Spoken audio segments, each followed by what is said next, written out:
Hi guys, welcome! In this video, we'll take a look at all the big changes this month of November in Ragnarok Mobile Eternal Love. This includes the arrival of the OnePunch Man Call Up event, class balance adjustment, and a number of bug fixes and optimizations. These changes will be implemented in C, Global, and EU servers after the major patch update this November. In addition, I will also be doing a giveaway in this video wherein you have a chance to win fortune coins and gacha tickets. Alright, without further ado, let's begin. First up, we have the OnePunch Man Call Up event from November 21 to December 20.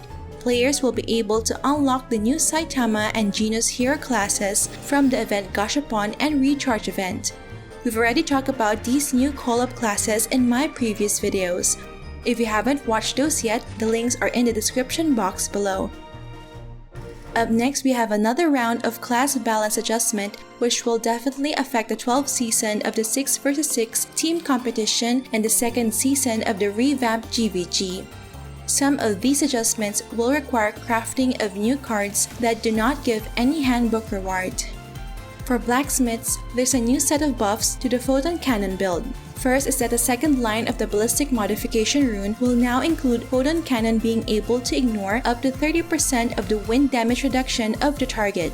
Second, photon cannon can now change direction by default even without the third line effect of the photon turbulence star rune, as it will be changed to photon cannon self-generates neutral barrier while channeling. And lastly, there's a new offhand card that increases photon cannon's damage by 30%. Its star version additionally reduces the damage interval to 0.3 seconds, making it deal 3 ticks of damage per second instead of just 2 ticks. Will these changes be enough to make photon cannon build meta? For Dorams, the magic build is buffed again, wherein the duration of natural rage is extended by 6 seconds and the skill delay of Corn Gatling, Cat Flying Saucer Bombardment, and Lunatic Gunner has been reduced to 1 second. Another buff is that ground magic attack skills can now be casted on Earth Field if the third line effect of Menta Growth Rune is activated. Moreover, a new passive skill has been added in the summoner skill tree called Vegetable Friend, which can be upgraded to level 5. At max level, this will increase the damage of summons by up to 20%. Overall, these buffs will make the magic Dorams really stronger in PvP and GVG. For wizards, a new skill has been added in the High Wizard skill tree called Rageous Radiation, which can be upgraded to level 5.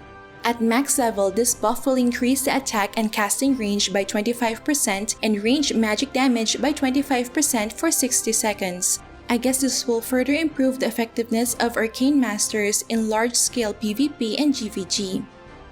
For hunters, both the ADL and Trapper builds are buffed.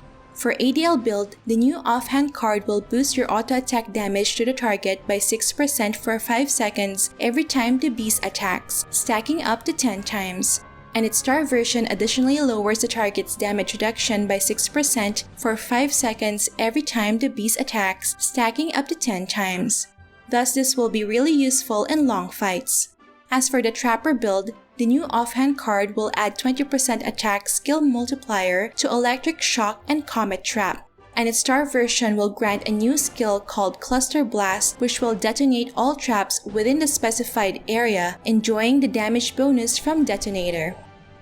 For Occultists, the duration of the Spiritual Vision skill has been extended by 3 seconds and their base HP has been slightly increased.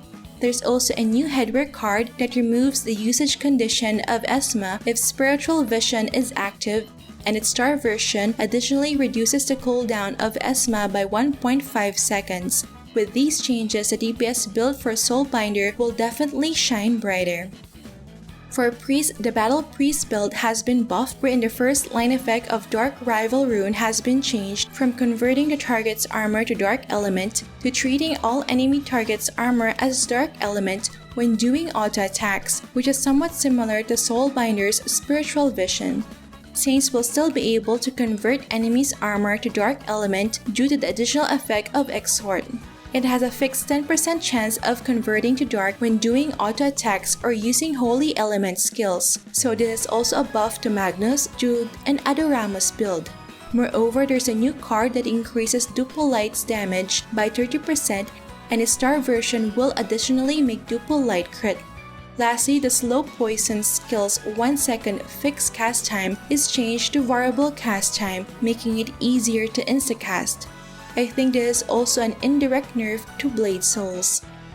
For Crusaders, the Overbrand Light Cross DPS build has been buffed again with the new Bloodbath card, and its star version will consider 5% of the current HP as attack, but since it's an armor card, it will make the Divine Avenger less tanky. For ninjas, the auto-attack build has been buffed, wherein Flowing Shadow Heart has shorter cooldown. FSH also now deals higher overall damage due to the change in the second line effect of the one single thought star rune, which previously increased the tail and damage only. Furthermore, ninjas can now get up to 30% extra crit damage from Breaking Dawn. For rogues, the debuff effect of strip skills has been modified and can now be applied on MVP monsters. Strip accessory now reduces the monster's physical and magic attack by 1% for every 5 points of luck, while Strip Shield now reduces their physical and magic defense by 1% for every 5 points of dex. This might increase the utility of fandom dancers in PvE, except for Museum and Lost Isle Legend, where debuffs are cleared every 0.5 seconds. For Alchemist, the Symbiosis passive has an additional effect which reduces the damage received by 15% for every health plant in place. So with 3 health plants, begetters will become really tanky. And lastly, the effect of Taekwon's Universe Fusion has been changed from dying instantly to just losing all remaining HP if HP is below 20%. This means anti-fatal food will now be effective, improving their survivability. Up next, the new MVP Zenobia has been added in the northwest area of the Void Wasteland. Participating in killing can drop the Zenobia card, whereas a garment card that boosts skill damage by 6% plus an additional 0.1% for every 12 strength, int, and dex. It can also drop the God's Evidence Headwear Blueprint, which boosts skill damage by 2% and additional 1% for every refinement level plus 1. So at plus 15 refinement, it will grant additional 17% skill damage. Up next, we have optimizations to Echoing Corridor, making it easier to clear. First, the team limit has been increased from 3 to 6 players. Second, the save function has been optimized, wherein the single-player archive is removed. The multiplayer archive is expanded to 4 files, and the automatic archive slot is added. When a player enters a new floor, the progress will be automatically saved in this new automatic archive slot. Third, the Eternal Map Tarot card will passively trigger when entering a new floor. And fourth, Clock has been removed from the MVP room, so no more dying from Reflect. Up next, we have various adjustments to GVG in preparation for the second season. Some of the notable changes are the comeback of the Perfect Defense mechanics, ability to temporarily occupy multiple castles, and banning of guild move requests 2 hours before the start of Guild War. There are also new rules for the point system and lower requirements for individual and group goals. Up next, the safe refinement function limit of all equipment and headwear has been increased to plus 12. Safe refining from plus 10 to plus 11 will cost 22 of the same equipment or ash, 27 enriched Erdicon, Illunium or Mithril, and 5.25 million Zenny. While safe refining from plus 11 to plus 12 will cost 37 of the same equipment or ash, 45 enriched Erdicon, Illunium or Mithril, and 9 million Zenny. For C Server, the 12th season of the 6 vs 6 PvP rank competition will commence on December 10 until January 14. It will last for 6 weeks as there will be a 2-week break between December 19 to January 1. This will be followed by a tournament mode on January 28, wherein the top 64 teams based on the total rank points will be qualified to join the match. The tournament ranking awards for this season are as follows. Up next, we have a returning player event for those who have reached base level 120 and haven't logged in to any of their characters in the account for more than 15 days before November 21.